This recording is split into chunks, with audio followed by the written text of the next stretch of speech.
პარასკევი დღის ვლოგით მოგესალმებით. გაატარეთ ეს დღე ჩვენთან ერთად. გავემზადები სამსახურში წასასვლელად და თან დავტესტე როუდის ახალი პროდუქტი.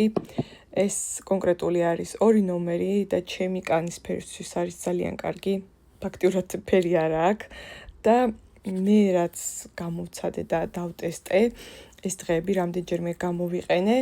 ძალიან მომეწონა, მშრალი კანი მაქვს როგორც იცით ჩემმა გამომწერებმა, ხშირად მიხსენებია და თითქოს ატენიანებს კიდეც და მოკლედ ძალიან კარგია, ძალიან მომეწონა, ვისაც მოგწონთ ესეთი პრიალა, მბზინავი სახის კანი, მათთვის არის იდეალური განსაკუთრებით ზაფხულში, როდესაც არ გინდა რაღაცა მძიმე გამოიყენოს სახეზე და რუჯზე იქნება ძალიან ლამაზი ეს მბზინავი სახე. მოკლედ ჩემი დიდი რეკომენდაცია, ბევრი რო აღარ გავაგრძელო.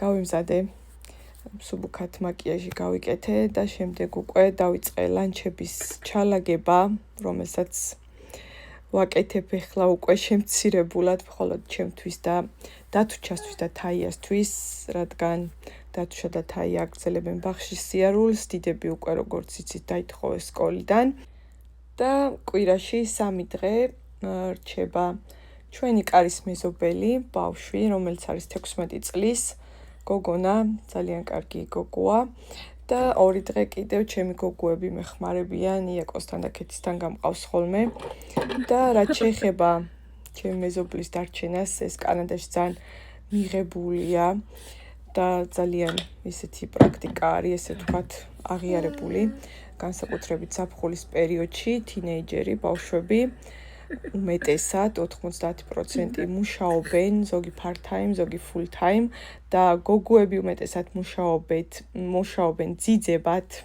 ნენი რასაც ქვია და ჩემმა მეზობელმაც თვითონ დედამისმა მასწავლებელია და შემომთავაზა რამდენიმე თვის წინ, რომ უნდოდა მის შვილს თუ დამჭირდებოდა ძიძად, მოკლედ დარჩებოდა ბავშვებთან, რასაც რა თქმა უნდა ძალიან გამეხარდა და დავთანხმდი, იმიტომ რომ ჩემთვისაც ძალიან კარგი იყო, აქვე არის. გავემზადეთ, წავედით, კარგად უთხარი.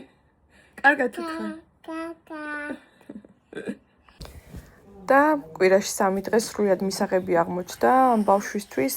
მოვილაპარაკეთ, რა თქმა უნდა, რაღაც გარკვეული თანხის სანაცვლოდ შემოდის.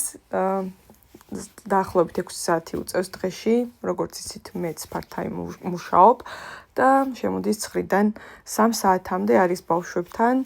რა თქმა უნდა, დილით ვუტოვებ ბავშვებს საჭმელს, ტოსტებს უკეთებ ხოლმე.